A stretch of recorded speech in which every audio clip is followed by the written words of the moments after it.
أمل تألق وارتقى مثل النجوم محلقا. سؤال شيء من يساوي حيتاي ما أنت نبحث كويسا be motivated aspirational نقو dream كاو هالسر كلمة هذا سنسوي على اللي ما تدا أوكي هل كان كبلابا أنا وحربا as a man أما با as a girl إن المشروع قبتان ربا إسلام كنا حقبتان ربا وحربا أوكل والد بقى يصدر درستي إنه حقبته وحربا وأنا national level ومد بقى يسوقيس إنه حقبته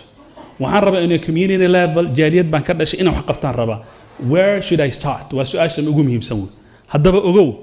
نلش وحي لا ذا مشاريع آدي تربضن مشاريع ذا الدنيا ذا إلهي ودح دجانا ويكبضن تهاي exhale inhale breathe in breathe out carbon كي أكسجين كي ذا كبضن يعني بمعنى every second that counts البريقصل بقى كسام مرة مشروع بعد جرا والله كمان كرا هذا right أنت أنا فدينه هولك كان أنا فدينه دور مشروع بعصابح كرا بدبا كوجس الدحي كرا بدبا مان كا دفن كرا بدبا موبايلك كهلي كرتا بدبا جوجلين كرتا مشاريع دوي بدنته لكن أذيك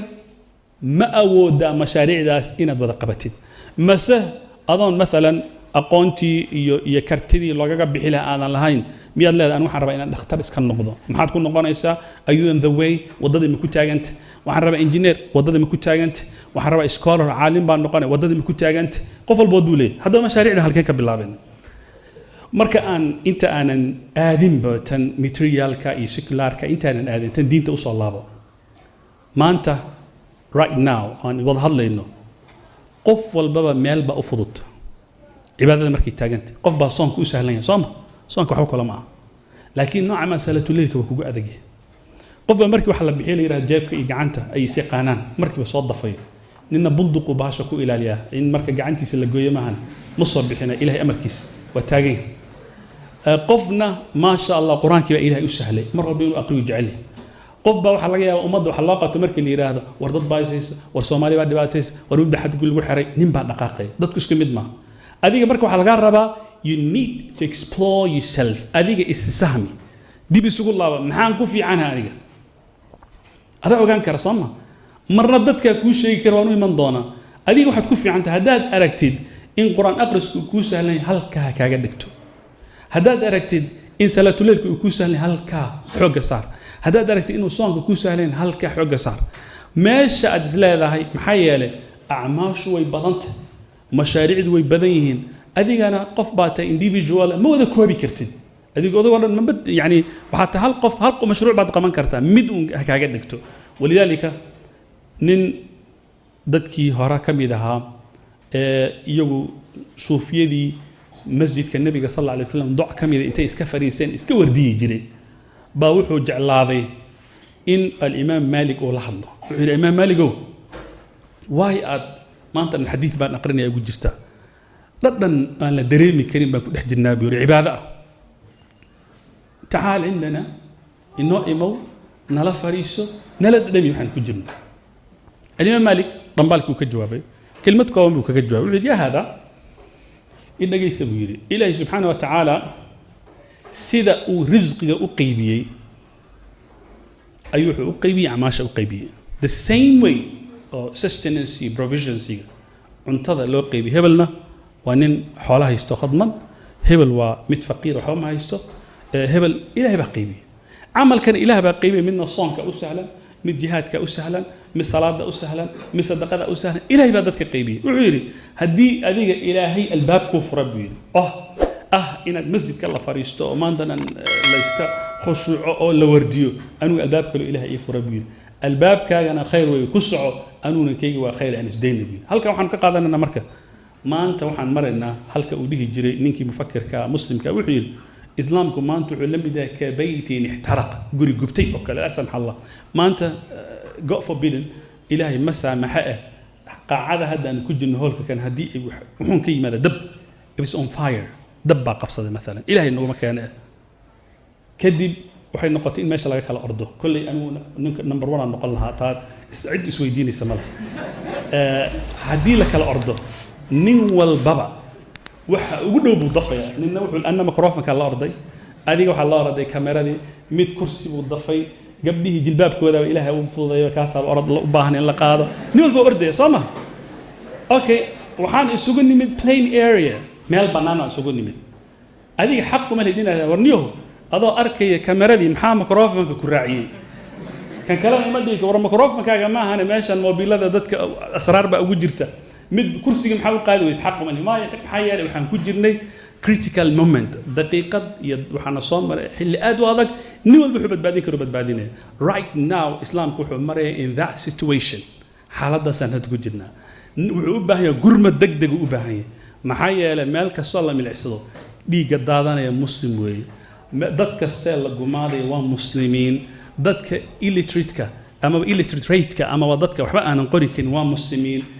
illiterate unemployment-iga markay taagan tahay shaqo la'aanta waa muslimiin dadka badaha kulli ani waa muslimiin dadka xuquuqdooda iyo sharaftooda lagu tumanaya waa gabdhihii muslimaadka ahaa waxa maanta kala daatay waa muslimiin waxa drug dealers ka noqda drug addicts ka noqda waa da'yarteennii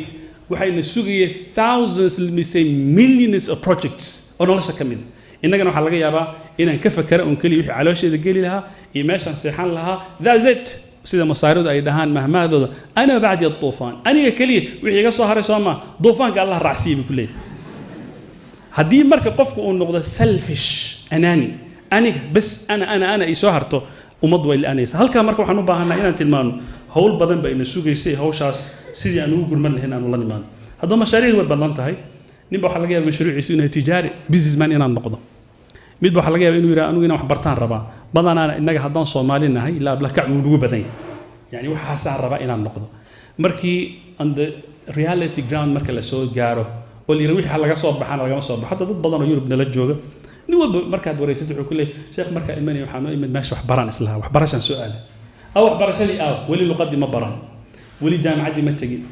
wali okay mashruuci buu bedelay baab kale u galay adiga waxa laga rabaa hoosta ka xariiq hadiiba anu hadda dabcan meel kastana waan ka sheegaa baashi wixii ma dhacay waa si fiican u aragtay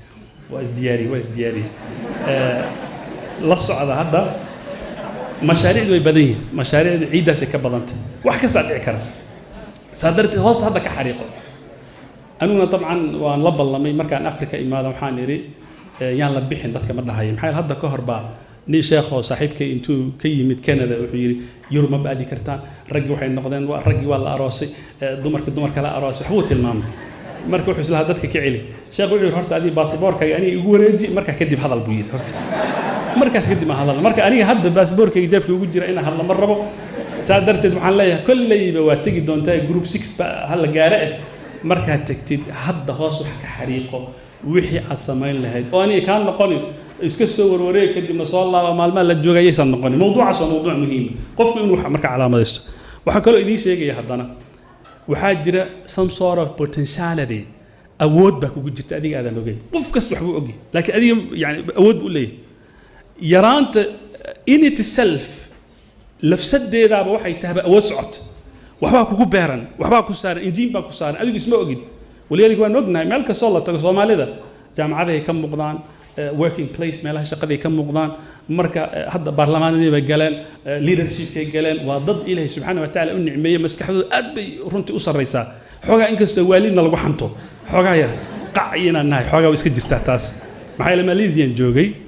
Malaysia ninka Malaysiyaanka markuu waasho oo isku dardarmo oo soo anaguna soo gaaraa bis Soomaaliya noqda oo sheekaya bis waxa la yiri si fadhi ku dirko kale markuu waasho marka uu ninka Soomaaliga markuu waasho mid dib u qaataa marka annaga hadda waxaan taaganahay Malaysian waasho kala nahay xogaa yar maskaxdeen aad bay u shaqaynaysaa oo sheekadan way badan tahay wana lagu xantaa waxayna dhahaan qofku waalidii kaga dhow yahay ama qofku ka intelligence waalidii kaga dhow yahay dhahaan the more intelligent aad tahay the more aad u dhowdahay craziness-ka inaad waalatid waxay dhahaan waalida iyo intelligence-ga waxa u dhaxaya kaliya waxa u dhaxaya bas dun yar baa u dhaxaysa oo qofka suu wareega maskaxdu shaqaynaysa hal mar uu ka baxay walaalka macallimiinta waasha macallimiinta math-ka dhiga xisaabta dhiga kuwa physics-ka dhiga macallimiinta hadda ka hor wax noo dhigi jiray jidku iska maraya oo iska qaawaya oo imaanaya xisaab waxa uu keenaysa logarithm-ka sin cosine waa ka shaqaynaya 1 minute waa dhameeyay wax kale ma maskaxiisa aad u shaqaynaysa nacam ummadan ummad genius oo ummadaha kalena ka duwan marka hadda la joogo East Africa business kooda muujinaya marka la joogo waxbarashada muujinaysa dacwada say u gudanaba muujinaysa ilaahay subxaanahu wa ta'ala waa noo nicmeeyay waxa laga rabaa nicmada iyada inaad ka faa'iideysatid waliyadika nabiga sallallahu alayhi wasallam iyadoo ay joogaan Abu Bakr iyo Umar ay joogaan ayaa Usama ibn Zayd baa waxa loo dhiibay ciidan oo runtii aad iyo u xoog badan jeysh caramrama guuto aad iyo u ballaaran umrigiisana 20 years ma gaarin meesha waxa jooga Abu Bakr waxa jooga Umar marka arinku ma by verge of age ana ka da'way wax looma qabto ana ka islaamsan wax looma qabto ana ka quraan badan wax looma qabto kartida ilaahay subxaanahu wa ta'ala bixiye maanta waxa laga yaabaa waxaan maanta alla kufaynin idinka idin kamid yihiin hadduu soo istaago laba kelmado inuu dadka kaga dhaadhicin karo mashruuca uu rabo wixii aan rabay wax ka fogno inuu sheegi karo ilaahay subxaanahu wa ta'ala baa bixiye qofka suu wax u gudbin lahaa suu wax u sheegi lahaa mashruuca suu u gudbin lahaa haddaba maadaama some sort of geniusness ay jirto oo ah qofka in ilaahay uu dhex dhigay ikhlaaskaas ama uu jiro inuu yahay qof intelligence uu yahay waa inaad ka faa'iideysataa nicmadan ilaahay waa inaad ka faa'iideysataa waa ilaahay subxaanahu wa ta'ala ku siiyey haddaba su'aasha imanaysa waxay tahay okay aniga waxaan rabaa inaan ogaado ama wiilaan dhalay baan rabaa inaan ogaado ama inantaydii ama gabadhaydii waxaad dhihi lahaydba qofka kan muxuu ku fiican yahay badanaa aniga waxaa dhacda marka waalid markaa taho kale ama waalidka inuu ku yidhaahdo waxaan kaa rabaa inaad dhakhtar noqotid adigana umaba samaysanid ilaahay amarkiisa waxaan rabaa inaad injineer noqotid badanaan waxaa ku badan dadka waalidiinta aan wax baranin iyagaa dadka u go'aamiya adeeda is yaqaan waxa laga yaabaa inaad fulayba tahay oo gacantii marka la qalaya iyo wax la toltolaya inay ku dhibaysaba ama aad suuxi kartidba waa suurtagal waxa laga yaabaa injineer inaad noqon karo meelaha dheer la fuulayo inaad wareeraysid oo phobia aad qabto iska soo dhacaysid ilaahay amarkiisa waxa laga yaabaa noocan ma wixinaada ka bixi karin Soomaa marka adiga adaa isugaan karo waliyaalika dadkii hore waxay dhaheen hadda waxay dhahan westernka Sooma dhahan qof damiina ma jiro qof walba stupid ma laha annaga waxaan dhahnaa mesela iskuulkii miyuu ka bixi waay ha waa damiina marka dambiil yaanyaha meesha ha dhigto ha faraashto ha biiciyo waa damiin wax la dhaho ma jiro adiga meel baad ku fiican tahay kana meel buu ku fiican ibn qayyim wuxuu yiri waxa loo baahan yahay program la dhaho oo hadda westernka amerikaanka ay dhahaan no man left behind oo ay dhahaan qof wadada loogaga tagi kara ma laha nin walba potentiality baa ku jirta programkaas waxaa noo tilmaamay ibn qayyim al-jawziyya wuxuu leeyahay nin walba nooc waxa ku jira intelligence no stupid ma jiro wax stupid waxa laga yaabaa wax qorqoritaanka inay ugu adagta laakiin farsamada iyo in aan aad ugu fiicanahay waxa laga yaabaa dad hadda badana guryaha nala joogi jiray waxay ku leeyihiin iskuulada oo kale ilaa aan magacooda ma qori karaan dugsi saran way ka soo bixin way ku adagta laakiin hadduu computer kharimo ama TV-ga kharimo ama korontadan isaga sameeynay which means qof walba meel buu ilaahay subxaanahu wa ta'ala u dhamaystiray adiga marka meesha ilaahay ku dhamaystiray waa inaad raadisaa